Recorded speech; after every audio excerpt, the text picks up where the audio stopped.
মাজুলীলৈ যাওঁতে কি হ'ল এবাৰ মহিলা এগৰাকীয়ে মানে প্ৰায় সন্ধিয়া হয়তো আমি ৰাস চাবলৈ গৈছিলোঁ ইমান সময়ত ধৰি লোৱা ইভিনিং প্ৰায় 4:30 5টাত আমি সেই সময়ত পাইছোঁগৈ পাওঁতে খুব লৰা ধপৰা হয়তো বাছখনত উঠিব এটা যিখন গাড়ীয়ে আমাক নিৰ্দিষ্ট গন্তব্যস্থানলৈ নিব তাত মানে উঠোতে মানে যথেষ্ট লৰা ধপৰা হয় আৰু মই চিটটালৈ বহিলোঁ বহুতে মহিলা এগৰাকী মানে এনেকৈ তেওঁ টাৱেল এখন লৈ মানে কাপোৰ লৈ আছে স্কাৰ্ফ এখন তাৰ তলত মানে এনেকৈ মানে কিবা হয়তো চাগে বেগ এটা লৈ আছিলে নেকি মই ভাবিলোঁ যে মহিলাগৰাকী হয়তো কেঁচুৱা আছে মই ক'লোঁ যে বাইদেউ আপুনি বহক বহিলে বহি ধুনীয়াকৈ আহি আছে তাৰ পাছত যেতিয়া পইচাটো কণ্ডাক্টৰ যেতিয়া পইচাটো দিছে তেতিয়া দেখিছোঁ এইটো একচুৱেলি কেঁচুৱা নহয় এইটো মানে এইটো তাৰমানে বেগহে তেনেকুৱা কিছুমান হৈছে তেনেকুৱা হয়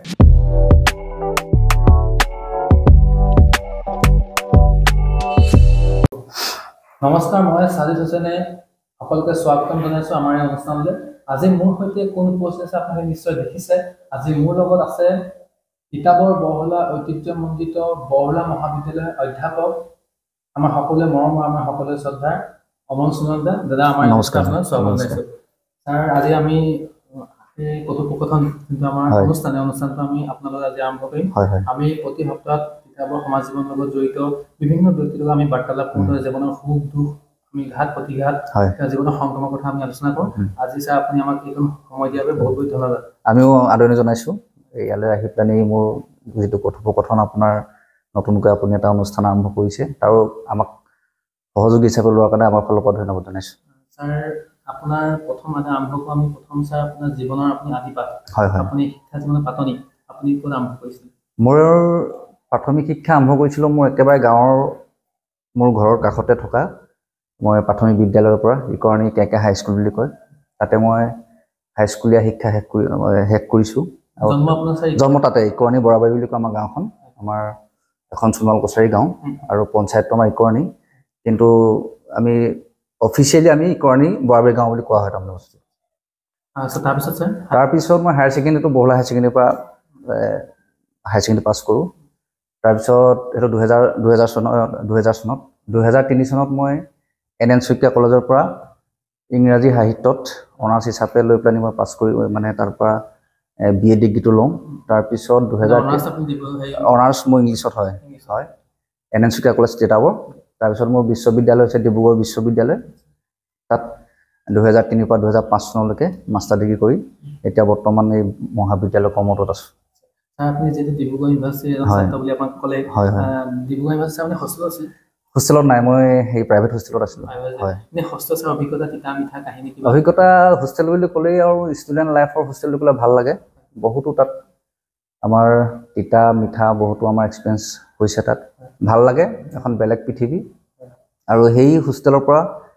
জীৱনৰ বহু বাস্তৱ কথা শিকিব পৰা হয় আৰু সেইবিলাকে হয়তো আজি তাৰিখত আমি ব্যৱহাৰ কৰি পেলাই আমি যিকোনো কৰিছোঁ নিজৰ ব্যক্তিগত জীৱনত হওক ৰাজহুৱা জীৱনত হওক তাৰ পৰা যথেষ্টখিনি আমি জ্ঞান আহৰণ কৰিব পাৰি ছাৰ মই গম পাইছোঁ যেতিয়া আপুনি এইখন মহাবিদ্যালয়ৰ অধ্যাপক হোৱাৰ আগতে আপুনি জাতীয় সংগঠন আমি জড়িত আছোঁ বৃহত্তৰ অসমীয়া যুৱ মঞ্চৰ আপুনি চেণ্ট্ৰেল কমিটি আপুনি সভাপতি গুৰু দায়িত্ব আপুনি পালন কৰি আহিছে আপুনি জাতীয়তাবাদী সংগঠনে হওক বা ইয়ালৈ আপুনি কেনেকৈ গ'ল মই হাইস্কুলীয়া জীৱনৰ পৰাই আচলতে মই জাতীয় সংগঠনৰ লগত জড়িত আছিলোঁ বিশেষকৈ যেতিয়া ইকৰণী কেকে হাইস্কুলত পঢ়ি আছিলোঁ তেতিয়া মই তাৰ যিটো আমাৰ ছাত্ৰ সন্থাৰ গোট সদৌ অসম ছাত্ৰ সন্থাৰ মই তাৰ সাংগঠনিক সম্পাদক আছিলোঁ তাৰ পৰৱৰ্তী পৰ্যায়ত যেতিয়া মই হায়াৰ ছেকেণ্ডেৰী পঢ়ি আছিলোঁ বৰহলা হায়াৰ ছেকেণ্ডেৰীত তেতিয়া মই এই আঞ্চলিক ছাত্ৰ সন্থাৰ বিশেষকৈ বৰহলা আঞ্চলিক ছাত্ৰ সন্থাৰ মই তোমাৰ সহকাৰী সম্পাদক আছিলোঁ তাৰপিছত আৰু এটা কথা ক'ব বিচাৰিছোঁ যে 2001 চনত মই যেতিয়া NN শইকীয়া কলেজত পঢ়ি আছিলোঁ তেতিয়া মই তাত মিউজিক ছেক্ৰেটাৰী মই সদৌ অসম ছাত্ৰ সন্থাৰ বেনাৰতে মই জয়ী হৈছিলোঁ আৰু এবছৰ কাৰ্যকাল তাত তেনেধৰণে মিউজিক ছেক্ৰেটাৰী হিচাপে মই কাম কৰিছিলোঁ তাৰপিছতে আপুনি ক্ৰমান্বয়ে তাৰপিছত আৰু বৃহত্তৰ অসমীয়া যুৱ মঞ্চ মই 2008 চনত উপদেষ্টা হিচাপে আছিলোঁ প্ৰথমতে যোৰহাট জিলাৰ তাৰপিছত এটা বিশেষ কাৰণত আহিব লগা হ'ল যিহেতু মই সেই সময়তো শিক্ষকতা কৰি আছিলোঁ বিভিন্ন কিছুমান চিটুৱেশ্যনত মানে পৰি প্ৰায় এবছৰমান মই সভাপতিৰ দায়িত্বটো পালন কৰিছিলোঁ ছাৰ আমি জানিব পাৰিছোঁ যে আগতে আপুনি বৰ্তমানো কৰি আছে কিন্তু পূৰ্বতে আপুনি যেতিয়া আপুনি এনে জেগাত পঢ়ি আছিলে বা আপোনাৰ বৰলা যেতিয়া আপুনি আছিলে তেতিয়া আপুনি ৰাইজৰ বাবে কাম কৰি গৈছে, সমাজৰ বাবে কাম কৰি গৈছে, আৰু বৰ্তমানো ছাৰ আপুনি সমাজৰ বাবে কাম কৰি আহিছে বিভিন্ন ক্ষেত্ৰত। কিন্তু ছাৰ আপোনাৰ এই সামাজিক কাম কৰিব লাগে, সমাজৰ প্ৰতি দায়িত্ব থাকে মানুহৰ, এই বস্তুৰ অনুপ্ৰেৰণা আপোনাৰ কোনে দিলে? অনুপ্ৰেৰণা বুলি ক'লে আচলতে এই সৰুৰ পৰাই আছে। বিশেষকৈ আমাৰ যিটো আমি কৈছোঁ যে মোৰ যিখন ইকৰাণী যিটো আমাৰ অঞ্চল, ইকৰাণী অঞ্চলত তেতিয়া আমাৰ তাত মইনা পাৰিজাত আছিলে, আৰু সেই মইনা পাৰিজাত মোৰ কেইজনমান দাদা আছিলে। সেই দাদাকেইজনৰ প্ৰেৰণাত আচলতে তেওঁলোকে মোক লৈ যায়, কিবা এটা ভাল পায়, ময়ো ভাল পাওঁ, ৰাইজৰ কাম কৰি ভাল পাওঁ, এতিয়াও কৰি আছোঁ। আপোনালোকে জানে যে বৰলাত ইতিমধ্যে আমি আৰম্ভ কৰা বৰলা গ্ৰন্থমেলা আজি 14টা বছৰ হ'ল। আজি মোৰ বয়স হিচাপে যদি 42টা বছৰ হৈছে, তাৰমানে 15টা বছৰ আমি গ্ৰন্থমেলাখনত আজি 6দিনকৈ প্ৰায় 90টা দিন আমি গ্ৰন্থমেলাখনত। নাই, প্ৰায় ধৰি লওক তেতিয়া আমাৰ কিমান হ'ব, 25টা বছৰতে আমি আৰম্ভ কৰিছিলোঁ। এতিয়া এইটো আপোনাৰ 14 বছৰ হ'ল বৰলা গ্ৰন্থমেলা, আৰু যথেষ্ট এইটো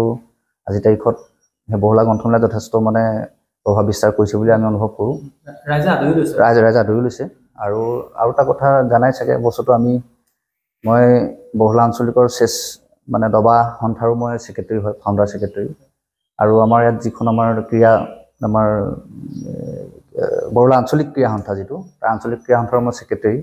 আৰু তিতাবৰ জিলা ক্ৰীড়া সন্থাৰ মই সাংগঠনিক সম্পাদক। আৰু ছাৰ বহুকেইটা সামাজিক অনুষ্ঠান, ৰাজহুৱা অনুষ্ঠানত আপুনি ওতঃপ্ৰোতভাৱে জড়িত আছে। ছাৰ এই কাম কৰিবলৈ আহোঁতে কিবা এটা চিন্তা বা কিবা এটা পদক্ষেপ হাতত ল'বলৈ আহোঁতে কেতিয়াবা ছাৰ প্ৰত্যাহ্বানৰ সন্মুখীন হৈছে? প্ৰত্যাহ্বানটো থাকেই, বহুত প্ৰত্যাহ্বান থাকে। কেতিয়াবা ৰাইজৰ কামবিলাক কৰোঁতে বিশেষকৈ টকা পইচা, আৰু কেতিয়াবা ভাল কাম এটা কৰিলেও কিছুমান বেকফুটৰ পৰা কিছুমান দুই এষাৰ কথাও শুনিব লগা হয়, সমালোচনা থাকে। তেনেকুৱা ধৰি লওক কেতিয়াবা হয়, ধৰি লওক এইটো কামটো হ'বগৈ জানো, কৃতকাৰ্য হ'ব জানো, শেহতীয়াকৈ আমি হয়তো আপোনালোকে গম পাইছে যে বৰলাত আটাইতকৈ এটা ডাঙৰ সমস্যা হৈছে আমাৰ বিশেষকৈ এখন আমাৰ এটা ক্ৰীড়া প্ৰকল্প নাই, বিশেষকৈ মানে প্লে'গ্ৰাউণ্ড এটা নাই। সেইটো যথেষ্ট আমাৰ মানে বিশেষকৈ ল'ৰা ছোৱালীখিনিক আমাৰ দেখিলেই, উঠি অহা প্ৰজন্মৰ ল'ৰা ছোৱালীসকলক যদি আমি ক্ৰীড়া ক্ষেত্ৰখনৰ ক্ৰীড়া জগতলৈ যদি আমি তেওঁলোকক পঠাব বিচাৰোঁ, আটাইতকৈ ডাঙৰ আমাৰ চেলেঞ্জটো হৈছে যে বৰলাত এতিয়া ভাল এখন অত্যাধুনিক খেল ষ্টেডিয়াম নাই। বহু কষ্ট কৰি আছোঁ আমি, কিন্তু এবাৰো আমি চেষ্টা কৰি আছোঁ কেনেবাকৈ এইটো আমি প্ৰকল্পটো আমি ইয়াত কৰিব পাৰোঁ নেকি, কিন্তু সেইবিলাকে আমি কেতিয়াবা ফেলাৰো হৈছোঁ। আমি এতিয়া আমাৰ মানে বিশেষকৈ আমি মাটিডোখৰ উলিয়াব পৰা নাই। অসম চৰকাৰে মানে আমাক এখন পত্ৰ প্ৰেৰণো কৰিছে যে পাৰিলে আমি বৰলাতে এটা স্পৰ্টছ কমপ্লেক্স অত্যাধুনিক তেওঁলোকে দিব বিচাৰিছে, কিন্তু আমি আটাইতকৈ দুৰ্ভাগ্যৰ কথা আমি এতিয়ালৈকে মাটিডোখৰ উলিয়াই দিব পৰা নাই। চৰকাৰেও চেষ্টা কৰি আছে, কিন্তু আমি মাটিডোখৰ আমি মানে দেখুৱাই দিব পৰা নাই, কিন্তু আশা ৰাখিছোঁ ভৱিষ্যতে আমি কৰিব পাৰিম নিশ্চয়। যেতিয়া ছাৰ কিবা এটা কাম কৰিবলৈ আপুনি আগবাঢ়ে, যেতিয়া এইবিলাক থাকে বুলি ধৰি লওঁ, ৰাজহুৱা জীৱনত এইবিলাক থাকিব, আৰু সেইবিলাক যিখিনি পজিটিভখিনি ল'ব লাগে, আৰু নিগেটিভখিনি আমি সদায় এভইড কৰোঁ, মই তেনেকৈয়ে ভাবোঁ আচলতে। যদি আপুনি কিবা এটা ডিচিশ্যন ভাল কামত ভাল সিদ্ধান্ত এটা ল'বলৈ হ'লে আপুনি নিজে চিন্তা কৰে নে কাৰোবাৰ লগত আপুনি আলোচনা কৰে? হয়, মই জ্যেষ্ঠ কনিষ্ঠ মই সকলোতে আলোচনা কৰোঁ, কিন্তু বিশেষকৈ মই নিজৰ ডিচিশ্যনটোৰ ওপৰত সদায় মই বেছি প্ৰাধান্য দিওঁ। মানে লাষ্ট ডিচিশ্যনটো মই গোটেইটো মানে এনালাইচিছ কৰি মই কেনেকৈ ল'লে ভাল হ'ব, আৰু যিহেতু যদি আমাৰ যদি চিন্তাটো শুদ্ধ আৰু সত্য আৰু সুন্দৰ হয়, তেতিয়া মই ভাবোঁ যে যিকোনো চিন্তাই তাৰ কৰ্মটো শুদ্ধ হ'ব। ছাৰ বৰ্তমান আপুনি বৰলা মহাবিদ্যালয়ৰ অধ্যাপক। হয় ছাৰ, ইয়াৰ চাকৰি জীৱনৰ বিষয়ে যদি আমি চমুকৈ জানিব বিচাৰোঁ। মই 2005 চনত আমি ডিব্ৰুগড় বিশ্ববিদ্যালয়ৰ পৰা ওলাই অহাৰ পিছত মই প্ৰায় 6 মাহমান হেৰিত থাকোঁ, মই গুৱাহাটীত তেতিয়া নতুনকৈ চেনেলবিলাক আৰম্ভ হৈছিলে। মানে এতিয়া যিবিলাক আমাৰ চেনেল আছে, সেই চেনেল নিউজ চেনেলবিলাক আৰম্ভ নাই হোৱা হ'লে, অকল আপোনাৰ হেৰিটো আছিলে আমাৰ এইটো কি কয় নহয় চৰকাৰী, অকল এনি টিভিটো আছিলে, DD2 নিউজটো আছিলে। তাত গৈ মই তিতাবৰ আমাৰ জিতু নেওগ বুলি মোৰ বন্ধু এজন আছে, আমি দুয়োজনে গৈ তাত হেৰি কৰা, তাত মানে তোমাৰ ইণ্টাৰভিউ দিছিলোঁগৈ। আমি এইটো কি কৰে, তাৰ কিবা এটা এইটো কি ক'ব, এইটো এছিষ্টেণ্ট, এইটো এডিটৰ কি ক'ব, সহকাৰী যিজন আমাৰ মানে তেনেকুৱা এটা আমি হেৰি কৰিছিলোঁ। যিহেতু মই ইংলিছত মাষ্টাৰ ডিগ্ৰী আছিলোঁ, তেনেকৈ মানে কোৱালিফিকেশ্যনটো তেনেকৈ হৈছিলে। মই তাত ইণ্টাৰভিউ দিছিলোঁ, কিন্তু দুৰ্ভাগ্যবশতঃ মই ইণ্টাৰভিউত আচলতে ছাকচেছ হ'ব নোৱাৰিলোঁ। কিন্তু জিতু নেওগ হৈছিল, কিন্তু হোৱাৰ ঠিক কেইদিনমানৰ পিছতে তেওঁ মানে এটা বেমাৰ হোৱাৰ কাৰণে আমি দুজনে আকৌ ৰিটাৰ্ণ হৈ পেলাই মই কি হ'ল, সেইমতে মোৰ এগৰাকী বান্ধৱীয়ে ফোন কৰিলে যে এনেধৰণে মই এই বৰহলা মহাবিদ্যালয় অহাৰ আগত মই ডিমৌৰ তোমাৰ নিতাই পুখুৰী বাম ৰজাবাৰী কনিষ্ঠ মহাবিদ্যালয়তো মই প্ৰায় 4 বছৰ মই তাত চাকৰি কৰিছিলোঁ হয় তাৰপৰা মই 2010 চনত বৰহলা মহাবিদ্যালয় আহোঁ আৰু 2010 চনৰ পৰা আজি 2024 চনলৈকে এতিয়ালৈকে ইয়াতে মোৰ জীৱনত মই ইণ্টাৰভিউ দিয়ে পোৱা নাই যদি সঁচা কথা কওঁ মানে বৰহলা মহাবিদ্যালয়ত সোমাওঁতে ইণ্টাৰভিউ হৈছিলে কিন্তু তথাপিতো আমাৰ মানে বিশেষ আৰু ক'তো মানে তেনেকৈ ইণ্টাৰভিউ দিয়া নাই চেষ্টা নাই মানে জীৱনৰ ব্ৰত হিচাপে লৈছিলোঁ যে শিক্ষকতাই কৰিম আৰু ঠিক ভগৱানেও তেনেকৈ চকু মেলি চালে আৰু সেইকাৰণে ঘৰৰ ওচৰতে আহি এই মহাবিদ্যালয়তে চাকৰিটো হ'ল সেইকাৰণে ভৱিষ্যত পৰিকল্পনা বুলি ক'লেতো 60 বছৰলৈকে চাকৰিটো কৰিম বুলি ভাবিছোঁ আৰু এতিয়া একাডেমিক লাইফতো এতিয়া ধৰি লওক প্ৰফেচনেল লাইফতো কিছুমান আছে কাম সেইখিনি হাতত লৈছোঁ ইতিমধ্যে লিখা মেলা আমি যদিও ৰাইজৰ কাম কৰি আছোঁ বহুতে কয় যে অকল কৰিলেও নহ'ব লিখা মেলাও কৰিব লাগে লিখা মেলাটো অকণমান মনোযোগ দিছোঁ এতিয়া লাহেকৈ সময়বিলাক উলিয়াইছোঁ আৰু ভৱিষ্যতে চাওঁ আহি থকা দিনবিলাকত যদি সময়ে যদি কয় যদি পৰিস্থিতি যদি ভাল থাকে তেতিয়া নিশ্চয় আমাৰ ৰাজহুৱা জীৱনত যিহেতু আমি যথেষ্টখিনি কাম কৰিছোঁ আৰু সেই সময়ত তেনেকুৱাকৈ কামখিনি কৰি যাম ৰাইজৰ হকে যিহেতু এতিয়া চৰকাৰখনে বহুতো শিক্ষিত নিবনুৱা যুৱক যুৱতীক আপোনাৰ চাকৰিৰ কাৰণে আবেদন পত্ৰ দি আছে বা ছাত্ৰ ছাত্ৰীসকলে আবেদন কৰিছে এতিয়া সন্মুখত আপোনাৰ ADRE পৰীক্ষা আহি আছে এজন অধ্যাপক হিচাপে শিক্ষক হিচাপে কি আহ্বান জনাব ছাত্ৰ ছাত্ৰীসকলক যিকোনো এটা কাম কৰিবলৈ কঠোৰ পৰিশ্ৰম কৰিব লাগিব ছাত্ৰ ছাত্ৰীসকলে বিশেষকৈ পঢ়াত গুৰুত্ব দিব লাগিব আৰু কষ্টৰ অসাধ্য একো নাই আৰু কষ্ট নকৰিলে একো কামেই সফল হ'ব নোৱাৰে আৰু 2 নম্বৰ কথাটো হ'ল কি আমাৰ দিনত একোৱেই নাছিলে আমাৰ দিনত আমি কিতাপ এখন বিচাৰি আমি হাহাকাৰ কৰি ফুৰিবলগীয়া হৈছিলে আমি ধৰি লোৱা কিবা এটা সাধাৰণ শব্দ চাবলৈ যাওঁতে প্ৰতিটো শব্দটো আমি ডিক্সনেৰীটো আমি পোৱা নাছিলোঁ কিছুমান ইংৰাজী সাহিত্যত এনেধৰণৰ কিছুমান শব্দ আছে যিবিলাক শব্দ কিছুমান ডিক্সনেৰীটো মানে তুমি নোপোৱা কিন্তু আজিৰ তাৰিখত যেতিয়া আপোনাৰ মোবাইল আহিলে মোবাইলৰ লগত যেতিয়া আমাৰ ইণ্টাৰনেট কানেক্ট হ'ল এতিয়া দেখিছোঁ যে ইণ্টাৰনেটত গুগল চাৰ্চ কৰি দিয়াৰ লগে লগে পৃথিৱীৰ মনলৈ যি আহে সেই কথাটোকে চাৰ্চ কৰিলে আমি চবটো আমি হাতৰ মুঠিতে পাওঁ সেইকাৰণে ভাবিছোঁ যে শিক্ষা ব্যৱস্থাটো ইমানেই সুলভ হ'ল তাক যদি আমাৰ উঠি অহা প্ৰজন্ম যদি মোবাইলটোকে যদি ভাল ধৰণে ব্যৱহাৰ কৰে বিশেষকৈ পঢ়াৰ ক্ষেত্ৰত বা যিকোনো লাইনত তেওঁ যদি কোনোবা যদি এজন সংগীত শিল্পী হয় তেওঁ সংগীতৰ শিক্ষাখিনিও তাত আছে বা অন্যান্য যিমানবিলাক বিষয় আছে গোটেই বিষয়বিলাকতো ইণ্টাৰনেটত আমি চাৰ্চ কৰিলে পাওঁ সেইকাৰণে আমি ভাবোঁ যে যদি ভাল ধৰণে ব্যৱহাৰ কৰে তেতিয়া উঠি অহা প্ৰজন্মৰ কাৰণে যথেষ্ট ভাল কথা আৰু ধুনীয়াকৈ বহুত কোৰ্চবিলাক ধুনীয়াকৈ দিয়া থাকে আজি ধৰি লোৱা বোলে এটা 3rd গ্ৰেডৰ কাৰণে যিটো চিলেবাছ সেই চিলেবাছটো যদি আমি ইণ্টাৰনেটত চাৰ্চ কৰি লওঁ যদি ফ'ল' কৰে আৰু তাৰ যিখিনি মানে কোৰ্চটো দিয়া থাকে যে 3rd গ্ৰেডৰ কাৰণে এনেকুৱা ধৰণৰ মানে কুৱেশ্যন পেটাৰ্ণটো থাকে সেইবিলাক যদি মোবাইলটো এনেও চাই থকা হয় 10 ঘণ্টা যদি আমি মোবাইলত যদি সময় দিয়ে থাকোঁ তাত যদি 3 ঘণ্টাও যদি আমাৰ উঠি অহা প্ৰজন্ম যদি তেওঁৰ কেৰিয়াৰৰ ওপৰত যদি গুৰুত্ব দি যদি মোবাইলটো ব্যৱহাৰ কৰে মই ভাবিম যে নিশ্চয় তেওঁ সফল হ'ব আৰু আমি সেইটোতো সফল হৈছোঁ কাৰণ মই চাইছিলোঁ আমি যেতিয়া আমি স্লেট দিছিলোঁ মই স্লেট দিওঁতে মই 100% মই মোবাইলটো মানে মই মোবাইল বেছ কৰিয়ে মই পৰীক্ষাটো দিছিলোঁ আৰু ছাকচেছফুল হৈছিলোঁ কোচিং নাই কৰা মই তেতিয়াই মই কৈছোঁ যে সেইকাৰণে মোবাইলটো যদি ভালধৰণে ব্যৱহাৰ কৰে আমাক বিশেষকৈ কেৰিয়াৰ কাৰণে ভাল আপুনি কিতাপৰ পৰা বিশেষকৈ বৰহলা কৈছোঁ বৰহলা আপুনি বহুকেইটা অনুষ্ঠান জড়িত মই আগতে কৈছোঁ বৰহলা আপুনি কিবা সপোন আছে যে বৰহলা এনেকুৱা এটা মই চাই পেলাই গ'লে মোৰ শান্তি লাগিব হয় ইতিমধ্যে কৈছোঁ যে বৰহলাত আমাৰ যথেষ্টখিনি আছে অভাৱ এতিয়া ভাল লাগিছে ৰাস্তাটো বহল হৈছে দেখিছে নগৰ সমিতি হিচাপে ইতিমধ্যে অসম চৰকাৰে ঘোষণা কৰিছে যদিও ইয়াৰ যিখিনি ফেচিলিটি আহিব লাগে অহা নাই এতিয়ালৈকে আৰু আটাইতকৈ সৌভাগ্যৰ কথা যে প্ৰাকৃতিকভাৱে বা কৃষি ক্ষেত্ৰতো আমাৰ বৰহলাখন যথেষ্ট আগবঢ়া আমাৰ প্ৰায় 90% মানুহ কৃষিভিত্তিক মানে কৃষিজীৱী লগতে ওচৰতে আমাৰ নাগালেণ্ডখন আমাৰ বৰ্ডাৰ এৰিয়া হয় নাগালেণ্ড আৰু বৰহলাৰ মাজতে আমাৰ যিটো ONGC খাট আছে এইফালৰ পৰাও যথেষ্টখিনি আমাৰ সম্ভাৱনাপূৰ্ণ মানে হেৰি আছে ফল আছে আৰু লগতে এইবিলাক চব প্ৰাকৃতিক ফালৰ পৰা হওক কৃষি ফালৰ পৰা হওক আমি যথেষ্টখিনি আগবঢ়া এটা প্ৰধান কথা হ'ল যে আমি এতিয়া বৰ্তমান এখন আধুনিক সমাজ তৈয়াৰ কৰিবলৈ যাওঁতে বৰহলাত কিছুমান প্ৰত্যাহ্বান আছে যেনেকৈ আমি দুৰ্ভাগ্যৰ কথা এতিয়ালৈকে আমি এটা ৰাজহুৱা লাইব্ৰেৰী আমি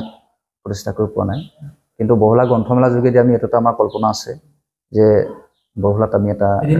আমি কৰিম সেইটো ৰাজহুৱা গ্ৰন্থাগাৰৰ এটা সপোন আছে খুব সুন্দৰ এটা গ্ৰন্থাগাৰ ইয়াত আমাৰ বহলাৰ যিমানখিনি ধৰি লওক সেই প্ৰাক ঐতিহাসিক যুগৰ পৰা এতিয়ালৈকে যদি কিছুমান বস্তু যথেষ্ট আমি হেৰি কৰিছিলোঁ ইয়াত প্ৰদৰ্শন কৰাইছিলোঁ যে আমাৰ মানুহৰ ঘৰত যথেষ্টখিনি সমল আছে প্ৰাক ঐতিহাসিক যুগৰ পৰা আহোম যুগৰ পৰা আমি ভাবিছোঁ যে সেইবিলাক আমি কালেকশ্যন কৰি হ'লেও আমি এটা মানে তেনেকৈ গ্ৰন্থাগাৰতে ৰাখি পেলাই আমি এটা প্ৰহেশ কৰিম আৰু লগতেতো মই ইতিমধ্যে কৈছোঁৱেই যে বহলাত আটাইতকৈ ডাঙৰ এটা সমস্যা হৈছে আমি এখন আমাৰ অত্যাধুনিক খেলপথাৰ নাই যিহেতু এতিয়া শিক্ষাৰ লগত যিহেতু ক্ৰীড়া ওতঃপ্ৰোতভাৱে জড়িত আৰু অকল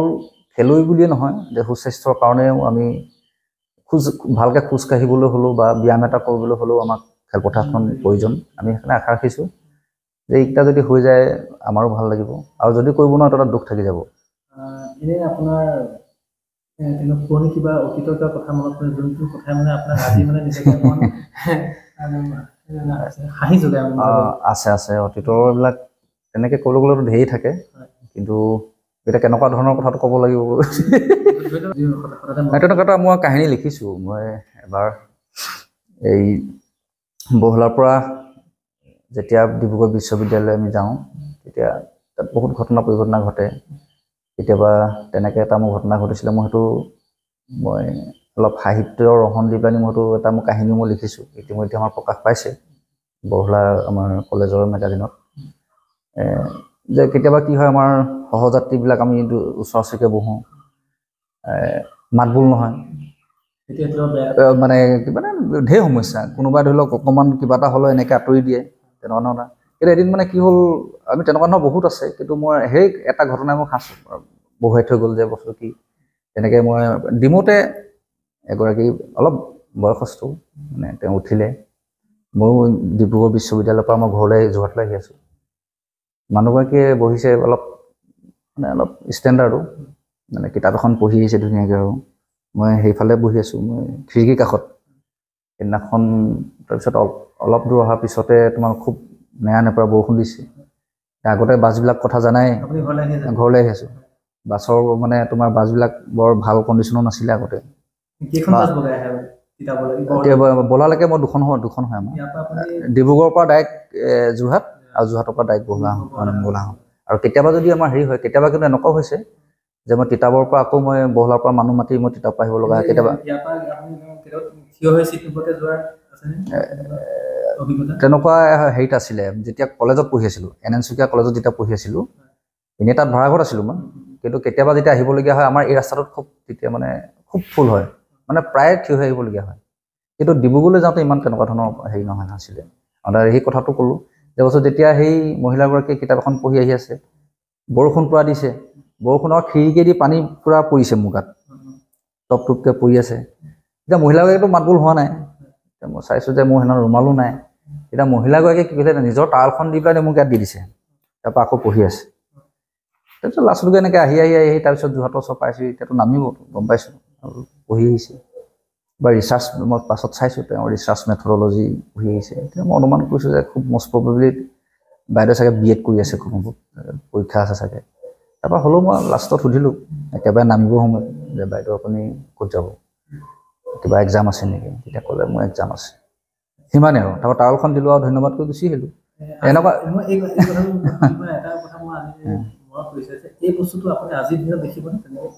তেনেকুৱা অৱশ্যে বহুত দিন তেনেকুৱা ধৰণৰ কৰা নাই এতিয়া তেনেকৈ নাই হোৱা এতিয়ালৈকে হৈছে তেনেকুৱা এবাৰ মাজুলীলৈ যাওঁতে হৈছে মাজুলীলৈ যাওঁতে কি হয় আমি সাধাৰণতে কি হয় যেতিয়া আমি বহি থাকোঁ চিট এটাত ধৰি লওক যদি জ্যেষ্ঠ এজন আহে আমি চিটটো এৰি দিওঁ হ'লে আগতে এৰি দিওঁ হ'লে এতিয়া অৱশ্যে এৰি দিন আমি নাজানো কিন্তু প্ৰায় নিদিয়ে বুলিয়ে কয় কিন্তু আমি এৰি দিছিলোঁ দেই যেতিয়া জ্যেষ্ঠজন দেখোঁ আমি চিটত বহি যাওঁ আমি এৰি দিওঁ হ'লে মাজুলীলৈ যাওঁতে কি হ'ল এবাৰ মহিলা এগৰাকীয়ে মানে প্ৰায় সন্ধিয়া হয়তো আমি ৰাস চাবলৈ গৈছিলোঁ ইমান সময়ত ধৰি লোৱা ইভিনিং প্ৰায় 4:30 5টাত আমি সেইমত পাইছোঁগৈ পাওঁতে খুব লৰা ধপৰা হয়তো বাছখনত উঠিব এটা যিখন গাড়ীয়ে আমাক নিৰ্দিষ্ট গন্তব্যস্থানলৈ নিব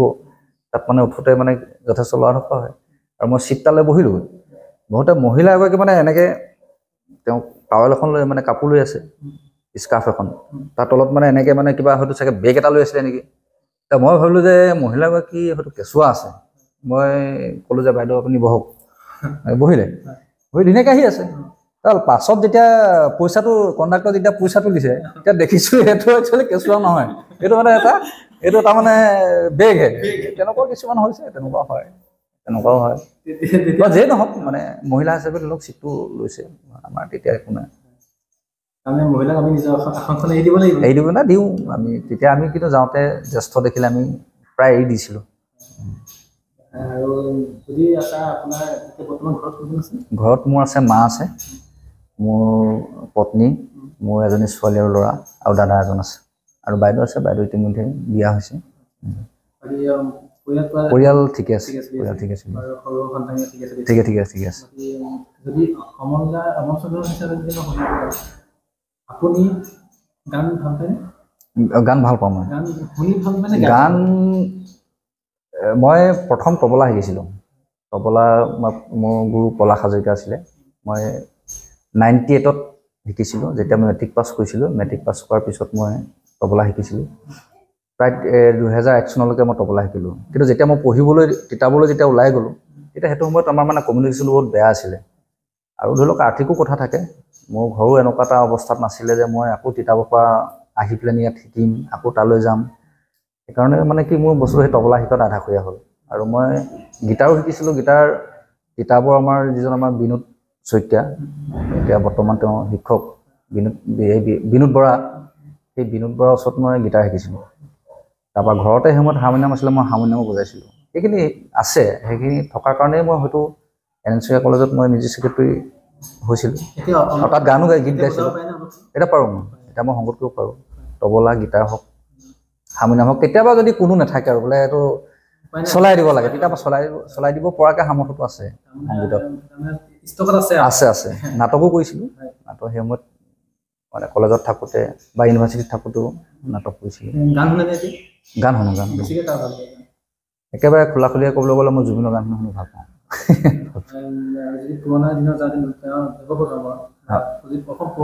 পুৰণা হ'লে ভূপেন হাজৰিকা গীত কিন্তু ভাল পাওঁ মানে গীত ভাল লাগে মোৰ ভাল লাগে বাকী আমি অনুষ্ঠান শেষ কৰিম তাৰ আগতে শেষৰটো প্ৰশ্ন হয় অমৰচন্দ্ৰ হিচাপে হয় আজি সুখী নে আমি ছাকচেছ নে জীৱনত ছাকচেছ বুলিতো কথা নহয় কিন্তু সন্তুষ্টটো অনুভৱ কৰোঁ কাৰণ আমি এনেকুৱা এটা স্থানত আমি সকলো পাইছে আৰু পাবলগীয়া আছে পাইতো শেষ নহয় নহয় জানো কোনোতো সন্তুষ্ট নহয় মানে যিমান থাকিলেতো আৰু লাগিব ন তথাপিতো আমি সন্তুষ্ট আমি আৰু লাগিব মানে কিন্তু সুখী মানে সুখী কৰিব বিচাৰোঁ মানে সুখী হ'ব লাগে আমি সেইটোৱে কাৰণ আমি বিচৰাখিনিয়ে যে সকলোখিনি পাম সেইটো নহয় আমি প্ৰত্যেকেই সেইটো চাব লাগিব যে আমি যিটো আছে আমাৰ যিখিনি আমাৰ সামৰ্থ্য আছে যিখিনি আমাৰ টেলেণ্ট আছে সেইখিনিকে ভালকৈ ব্যৱহাৰ কৰি যদি আমি সন্তুষ্ট হ'ব পাৰোঁ বা যি কৰ্মই নকৰোঁ প্ৰতিটো কৰ্মৰ মূল্য আছে খালি সেই কৰ্মটোত আমি সন্তুষ্ট হ'ব লাগে বহুত আছে এনেকুৱা চেষ্টা কৰি থাকি এই অঞ্চলত তেওঁলোকে কি উপদেশ দিব চেষ্টা কৰিলে তেওঁ নিশ্চয় সফল হ'বই সেইকাৰণে আৰু কষ্ট কৰিব লাগিব আমিও কষ্ট কৈছোঁৱেই যে মই বিশেষকৈ মোৰ গোটেই ট্ৰেকটোৱে বেলেগ তোমালোকে জানা যে বস্তুটো মই বাই চান্সে মই শিক্ষকতা কৰিলোঁ আৰু মই বাই চান্স মানে পঢ়িলোঁ মই একচুৱেলি গ্ৰেজুৱেশ্যন কৰাৰ পিছত মোৰ গোটেই হেৰিটো বেলেগ আছিলে মই একচুৱেলি মই সাংবাদিক লাইনত যোৱা মোৰ এটা অংক আছিলে আৰু নহ'লে মই জাতীয় সংগঠনৰ মানে ভাল এজন ৱৰ্কাৰ হিচাপে হ'লেও মই কাম কৰা মোৰ এটা হেঁপাহ আছিলে কিন্তু ঘৰৰ পৰিস্থিতি বা সেই সময়ৰ কিছুমান কথাত মই অলপ ট্ৰেকটো চেঞ্জ কৰি মই মাষ্টাৰ ডিগ্ৰী কৰিবলৈ গৈ মাষ্টাৰ ডিগ্ৰী কৰা মানে আকৌ এইফালে আহি চাকৰিত যোগদান কৰি এতিয়া তেনেকুৱা হ'ল নহ'লে কিন্তু মোৰ ট্ৰেকটো আছিলে মই এজন ভাল সাংবাদিক হোৱাৰ মোৰ এটা সপোন আছিলে একেবাৰে হয় এম ইন লাইফ মোৰ সৰুতে নাই মই কৰি গৈছিলোঁ কিন্তু মই সন্মুখত অহা যিকোনো কাম কৰি গৈছিলোঁ আমি কৈছোঁ যে ক্লাছ মই 5, 6, 7ত তেতিয়াই মই বজাৰলৈ অহা তেতিয়াই মানে ঘৰৰ কিছুমান বাৰী শাক পাচলি আমি বজাৰত বিক্ৰী কৰিবলৈ আনিছিলোঁ নিজে বিক্ৰী কৰিছিলোঁ বৰ ওলালে আৰু মই 98ত যেতিয়া পৰীক্ষা দিছোঁ SSLC তেতিয়া ভাবিছিলোঁ যে মই পাছ কৰিম নে ফেইল কৰিম মই নিজে ক'ব নোৱাৰোঁ তেতিয়া মই কি কৰিছিলোঁ যে মই দোকান এখন নিজে খুলি লৈছিলোঁ, গেলামালৰ দোকান। আৰু তেতিয়া মই প্ৰায় 2004 চনমানলৈকে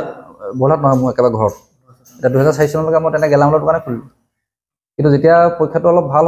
হ'ল মানে কি আৰু 98ত সেই সময়ত জানা, যদি তুমি চোৱা যে 98তে আটাইতকৈ অসমত মানে SSLC পৰীক্ষাটো বহুত বেয়া হৈছিলে। এনেই বস্তুটো সেই সময়ত সেই বিশেষকৈ পাৰ্টিকুলাৰ আমি 98ত যেতিয়া SSLC দিছিলোঁ, কি কাৰণে নাজানো, মই ছেকেণ্ড ডিভিজনত পাছ কৰিছোঁ, কিন্তু আমাৰ বহলাৰ গোটেই চেণ্টাৰটোত, বহলাত অকল এটাই চেণ্টাৰ আছিলে গোটেই আমাৰ বৃহত্তৰ এৰিয়াটোত, তাত অকল এগৰাকীয়ে ফাৰ্ষ্ট ডিভিজন পাইছিলে। বাকী আমি 37টা নে 38টা আমি ছেকেণ্ড ডিভিজন পাইছিলোঁ। আৰু যেতিয়া ছেকেণ্ড ডিভিজনত পাছ কৰিলোঁ, সেই সময়ত ছেকেণ্ড ডিভিজনটো যথেষ্ট। এতিয়া য'ত মানে তোমাৰ 3জন যদি থাৰ্ড ডিভিজন হয়, তাততো 100-150টো ফাৰ্ষ্ট ডিভিজনে পায়। ঠিক আমাৰ তেতিয়া আকৌ ওলোটা আছিলে, এতিয়া ফাৰ্ষ্ট ডিভিজন এজন বা দুজনে পায়। হয়, তেতিয়া কিমান টকা দিনটোত? তেতিয়া কিমান আৰু, তেতিয়া তোমাৰ কেতিয়াবা 100 টকা পাওঁ, কেতিয়াবা 50 টকা পাওঁ। ঘৰৰ কেতিয়াবা বজাৰ কৰি লৈ যাওঁ। তেতিয়াৰ পৰা আছে। তেতিয়াৰ পৰা ঘৰখনক দায়িত্ব ল'বলগীয়া হ'ল, এতিয়ালৈকে লৈ আছোঁ আৰু।